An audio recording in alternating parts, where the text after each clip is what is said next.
दामन से नहीं बल्कि अहले बैत के दामन को पकड़ने से मिलेगा दीन। मौलाना अजीजुल्लाह अशरफी। नई दिल्ली। सूफी खानकाह एसोसिएशन राष्ट्रीय उपाध्यक्ष सूफी रईस अहमद अशरफी की भतीजी के चहल्लुम के मौके पर दिल्ली के ब्रह्मपुरी में जिक्र शहादत मौला हुसैन अलैहिस्सलाम की मजलिस मुनक़िद हुई, जिसमें आलमी शोहरत याफ्ता उलेमाए हक और शोराए अहले बैत ने हिस्सा लिया। मजलिस की शुरुआत नात व मनक़बत के साथ हुई। निज़ाम अशरफ, जहीन अशरफ, तनवीर अशरफ, महबूब अशरफ, अरीब सिद्दीकी ने नाते पाके नबी और अहले बैत की शान में मनक़बत पेश की। सूफी खानकाह एसोसिएशन राष्ट्रीय उपाध्यक्ष सूफी रईस अहमद अशरफी की सदारत में हुई मजलिस में मौलाना आसिम अशरफी ने मौला हुसैन अलैहिस्सलाम की शहादत को बयान करते हुए कहा कि हुसैन पाक की शहादत ने मरी हुई इंसानियत को जिंदा और जावेद किया है। इमाम पाक ने करबला में अपना सब कुछ कुर्बान करके सारी दुनिया को बता दिया कि जुल्म और जालिम का मुकाबला कैसे किया जाता है। मुख्य अतिथि के रूप में बोलते हुए सूफी खानकाह एसोसिएशन राष्ट्रीय महासचिव संगठन मौलाना अजीज उल्लाह अशरफी ने कहा कि आज लोग अहले बैत की अजमत को भूलते जा रहे हैं। कुछ मुल्ला मौलवियों को दीन बताकर पेश किया जा रहा है। उन मौलवियों के अपने कयास और ख्यालात को इस्लाम बताते हुए पेश करने से सारी दुनिया में मजहब इस्लाम को बदनाम करने का मौका बातिल की ताकतों को मिल रहा है। उन्होंने कहा कि आवाम को फलां मौलवी के नाम पर बहकाते हुए अपनी दुकानों को चमकाया जा रहा है। उन्होंने कहा कि किसी मौलवी के दामन को पकड़ने से निजात नहीं मिलेगी, बल्कि दीन और दुनिया और आखिरत की भलाई हासिल करने के लिए अहले बैत के दामन को मजबूती से पकड़ना होगा। इस मौके पर सूफी खानकाह एसोसिएशन दिल्ली इकाई के कई प्रमुख पदाधिकारी उपस्थित रहे। सूफी न्यूज ब्यूरो, नई दिल्ली। हुसैन वो दिमाग है, ये पंजतन की अंजुमन के पांचवा चराग है।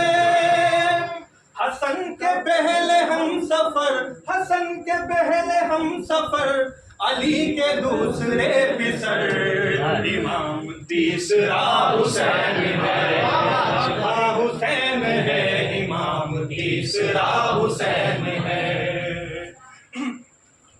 कज़ा के बाद फिर मुझे नई हयात मिल गई, फिशर से अजब से मुझे निजात मिल गई। सवाल जब किया गया, सवाल जब किया गया है कौन तेरा है, अब ठंडी हवा की जरूरत पड़ेगी, कयामत में अपने हो या गैर सबको मेरे मुस्तफा की जरूरत।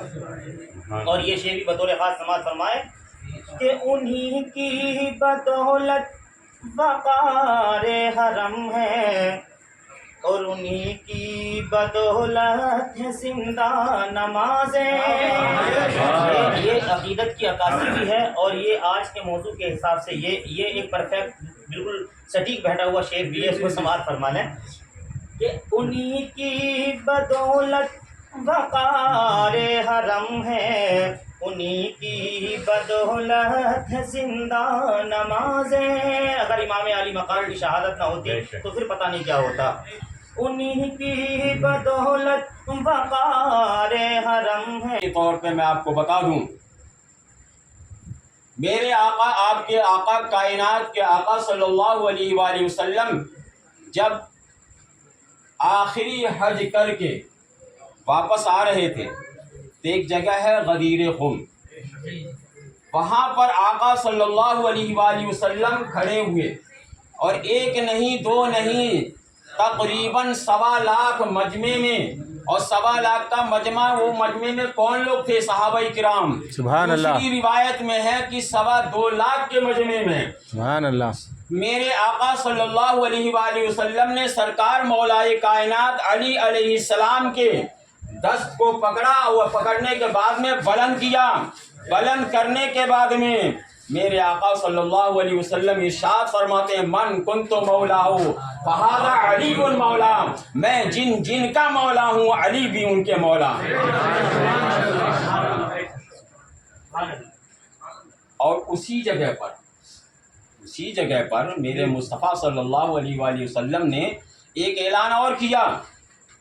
یہ بتایا نہیں جاتا ہے، بس یہ بتا دیا جاتا کہ فلاں مولانا صاحب کا دامن تھام لو جنتی بن جاؤ گے، فلاں مولوی صاحب کا گریبان پکڑ لو جنتی بن جاؤ گے. نہیں، میرے آقا نے ارشاد فرمایا ہے غدیر خم کے موقع پر انہی صحابہ کے مجمع میں یہ اعلان کیا ہے اللہ کے رسول صلی اللہ علیہ وآلہ وسلم نے کہ اے میرے صحابیوں، اے میرا کلمہ پڑھنے والوں، میں یہاں پہ ایک چیز اور تمہیں دے رہا ہوں، ایک تحفہ ایسا دینے جا رہا ہوں. تحفے تو دو ہیں، ایک تحفہ جو رب کی طرف سے ملا ہوا ہے تمہیں دینے کے لیے، اور ایک تحفہ میں اپنی طرف سے تمہیں دے کے جا رہا ہوں.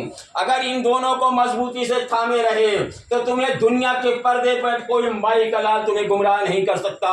تو یہ میرے مصطفیٰ کی زبان سے نکلے ہوئے الفاظ ہیں. کیا مصطفیٰ نے فرمایا؟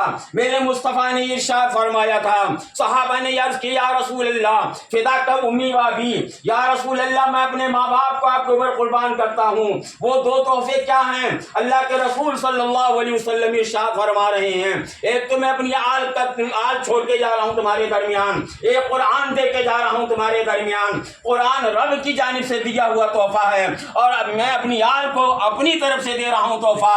ان دونوں کو مضبوطی سے تھامے رہنا. جاؤ، دنیا کے پردے پہ کوئی مائی کا لال تمہیں گمراہ نہیں کر سکتا. تو یہ میرے مصطفیٰ صلی اللہ علیہ وآلہ وسلم کے نکلے ہوئے الفاظ ہیں، اس کو کون کاٹ سکتا ہے؟ تو جب میرے مصطفیٰ نے یہ فرما دیا کہ علی کا دامن، علی کے گھر والوں کا دامن، ہاں یہاں پہ ایک نقطہ بھی آپ کو میں بیان کر دوں. میرے مصطفیٰ نے یہ نہیں کہا اہل بیت کی جگہ کہ میں صحابہ کا دامن دے کے جا رہا ہوں، تابعین کا دامن دے کے جا رہا ہوں، تبع تابعین کا دامن دے کے جا رہا ہوں. یہ کیوں نہیں کہا میرے مصطفیٰ صلی اللہ علیہ وآلہ وسلم نے؟ کیونکہ یہ بات ذہن نوٹ کر لیجئے، ذہن میں یہ مزین کر لیجئے، یہ مجھ سے آپ نقش کر لیجئے. میرے مصطفیٰ صلی اللہ علیہ وسلم نے اہل بیت کو جو ہمارے لیے، آپ کے لیے نجات کا ذریعہ بنایا تو وہ یوں بنایا کہ اللہ کے رسول صلی اللہ علیہ وسلم کا دیدار جن لوگوں نے اپنے ماتھے کی آنکھوں سے ایمان کی حالت میں دیکھا ان کو صحابی کہا جاتا ہے، اور ایمان کی حالت میں اگر دنیا سے وہ رخصت ہو گئے تو وہ پکے صحابی ہوا کرتے ہیں.